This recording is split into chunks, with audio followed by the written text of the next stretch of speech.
Bonjour tout le monde, aujourd'hui on se retrouve pour un nouveau book review et avant de commencer, je tiens à dire qu'il s'agit d'un service presse non rémunéré. L'auteur m'a gentiment envoyé son roman et donc aujourd'hui je vais vous en parler. J'ai également, mais ça est, je pense, entre le moment où je l'ai fait et le moment où cette vidéo sortira, il y aura un certain temps qui sera passé. Mais donc, j'ai également eu un autre service presse avec une autrice cette fois-ci, qui pareil m'a envoyé gratuitement son ouvrage. Sauf que entre le moment où je l'ai lu et le moment où je suis partie en vacances, etc., j'ai pas vraiment pu faire de vidéo parce que c'était pas assez frais dans ma tête et donc je me sentais pas assez à l'aise pour carrément faire une vidéo. Mais j'ai fait un post Instagram dans lequel je parle quand même en détail de ce roman-là, puisque la chronique écrite, celle-là, je l'ai faite au moment où je venais juste de lire le roman.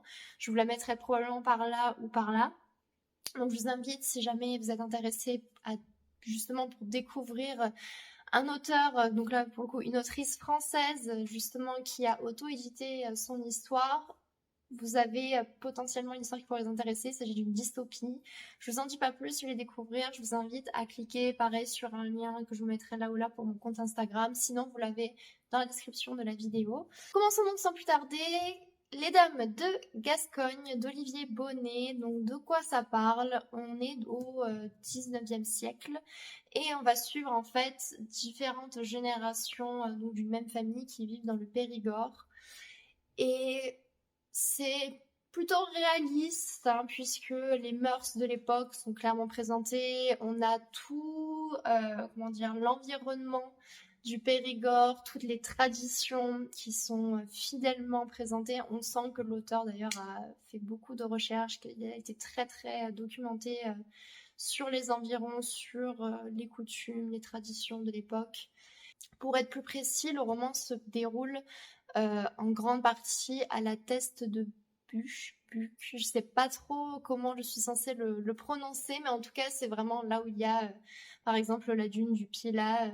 Et je vous dis, enfin du coup je commence déjà à rentrer dans mon avis, mais la façon dont les paysages sont décrits dans ce roman me donne énormément envie d'aller là-bas, de découvrir en fait cet environnement et ce paysage qui a l'air époustouflant. Mais donc le roman commence avec Marie, Antoine et Arnaud qui sont un peu un groupe d'amis mais en même temps un peu d'amoureux puisqu'on a Marie et Antoine qui sont fous amoureux l'un de l'autre. Arnaud qui est le meilleur ami d'Antoine mais qui est aussi très proche de Marie, mais en même temps on sent que peut-être Arnaud il a un peu le béguin pour Marie.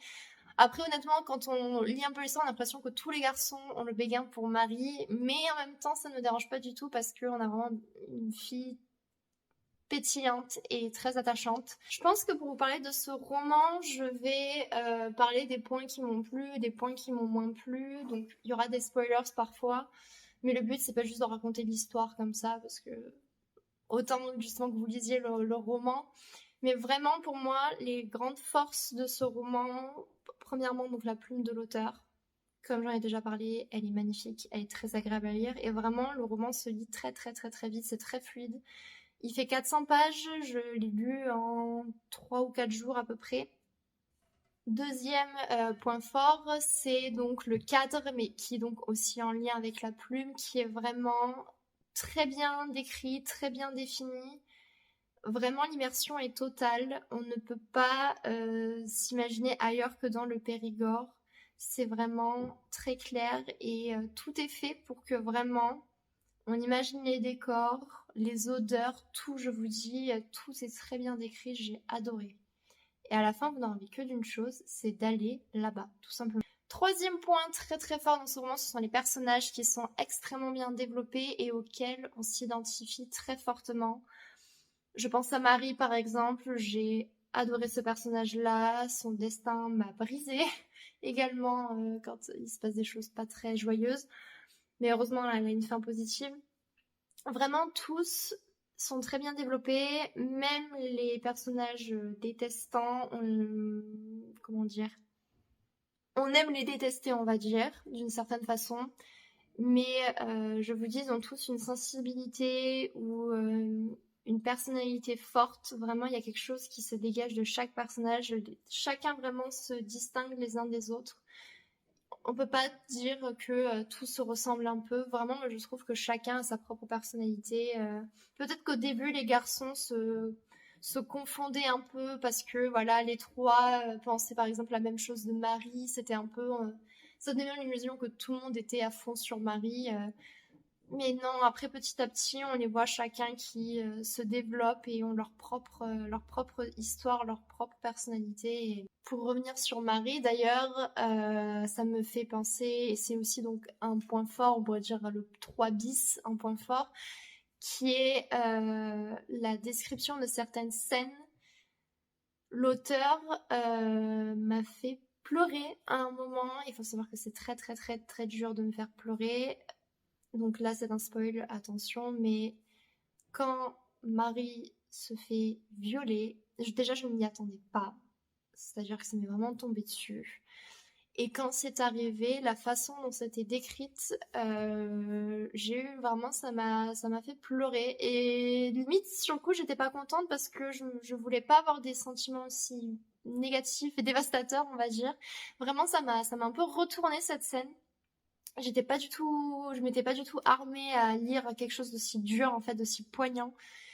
Et donc c'est pour ça que c'est vraiment un point fort parce que l'auteur a réussi avec justesse à nous dépeindre une scène affreusement inhumaine et malheureusement qui arrive bien trop souvent et qui devait arriver bien, bien trop souvent à l'époque surtout.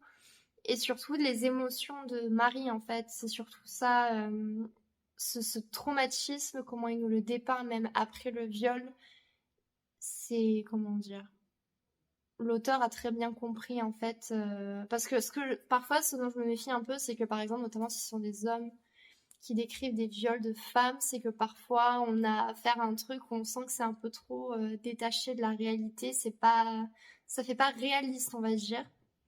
Là, vraiment, je vous le dis, j'avais l'impression d'être à la place de Marie, ça m'a fait penser à certains éléments, à certaines choses, j'ai pleuré. Ça m'a juste déclenché des émotions très très fortes en moi. Ensuite, le quatrième point très fort de ce roman, c'est le scénario en lui-même, dans le sens où l'histoire donc est très bien peaufinée, le fil conducteur est logique, vraiment on suit les personnages, puis on change de point de vue, parfois on passe par exemple de Marie à Antoine et Arnaud et ainsi de suite. Ou après, quand on est dans les deux générations, donc pareil, on switch de personnages. Mais ce que j'ai bien aimé, en fait, c'est la façon dont l'auteur, à travers ces personnages fictifs-là, nous dépeint la réalité de l'époque. Et j'ai beaucoup aimé notamment l'aspect féministe. C'est pas non plus quelque chose qui paraît forcé ou vraiment très revendicateur. Ça passe très très bien le message. C'est vraiment politiquement très correct. Enfin, je sais pas comment vous le dire, mais parfois, quand on lit certains trucs, c'est un peu trop ou un peu trop exagéré. Là, c'était juste ce qu'il fallait. Vraiment, je pouvais pas m'attendre à mieux que ça. Et donc, j'ai beaucoup aimé voir les personnages féminins, justement, revendiquer certains de leurs droits et également être défendus par d'autres personnages, notamment masculins. Ça, c'était très agréable aussi. Sinon, au-delà du féminisme, on a donc plein de choses qui sont très bien décrites, notamment le système de l'époque, par exemple, à la teste de Buch, je suis désolée, je sais pas du tout comment on prononce. On nous explique à chaque fois comment ça se passe au niveau des métiers, au niveau du village en lui-même, la richesse, est-ce qu'elle est là ou pas là, pourquoi, le commerce, comment ça fonctionne. Vraiment, tout est expliqué au niveau du fonctionnement. Et j'ai beaucoup aimé parce que pareil, ça aussi, ça contribue forcément à l'immersion. Et vraiment, je vous dis, on a l'impression d'avoir juste un roman historique qui nous raconte une vraie histoire de l'époque. Et maintenant, je vais passer à la partie point négatif, mais ça, c'est plus subjectif qu'autre chose. Je pense qu'il y en a qu'un ou deux en réalité. Et celui auquel je pense directement, c'est en fait plus ou moins les 50 dernières pages, voire un peu plus de 50, où malheureusement, c'est le moment où j'ai commencé à décrocher et ce que je trouvais dommage parce que j'étais vraiment à fond dans ce roman, je vous le dis. C'est là que j'ai commencé à décrocher quand on a eu la dernière génération de la famille qui est présentée parce que je trouvais que ça tournait un peu en rond pour le coup. Les personnages ne m'ont pas autant plu, on va dire. J'ai pas autant accroché avec eux qu'avec ceux d'avant. Et je sais pas, j'ai trouvé ça très long. Par exemple, le repas de famille avec les deux frères et donc leurs enfants, j'ai trouvé ça beaucoup, beaucoup trop long. Alors, au début, c'était intéressant puisqu'on avait, voilà, tous ces dictons, les fameux repas, les fameux vins ou autres. Donc, de cette région-là, vraiment, les coutumes, un peu les traditions qui sont partagées. Mais j'ai trouvé que c'était devenu limite trop, trop long.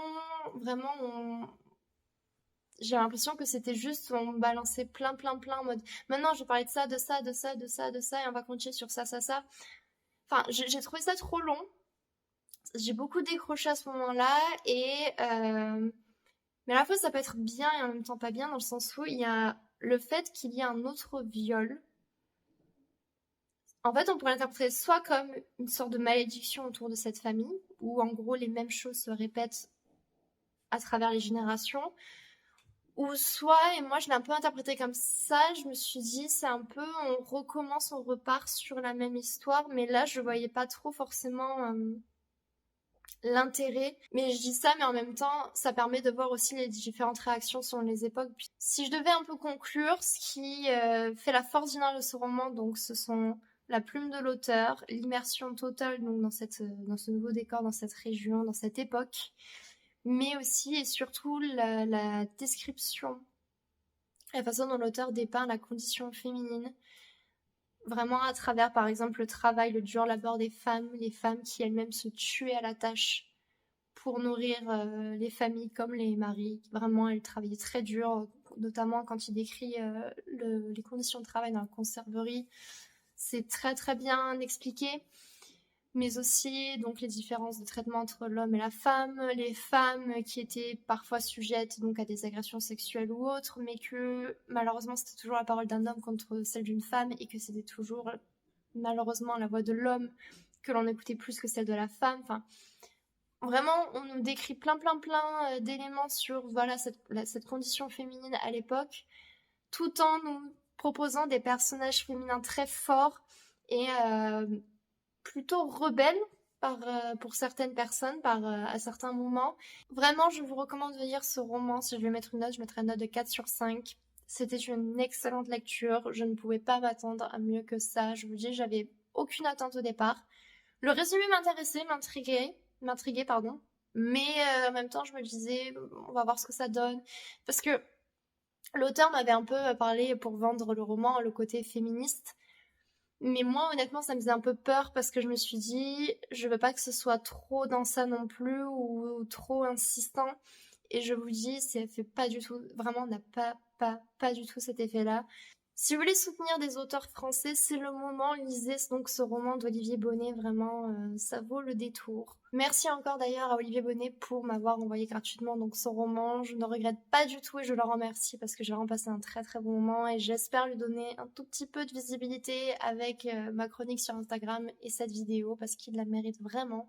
N'hésitez pas à me dire dans les commentaires si vous avez lu par hasard ce roman et ce que vous en avez pensé et au contraire si vous n'avez pas lu, est-ce qu'il vous donne envie ou pas. On se retrouve la semaine prochaine pour un autre book review. En attendant, portez-vous bien et à très bientôt.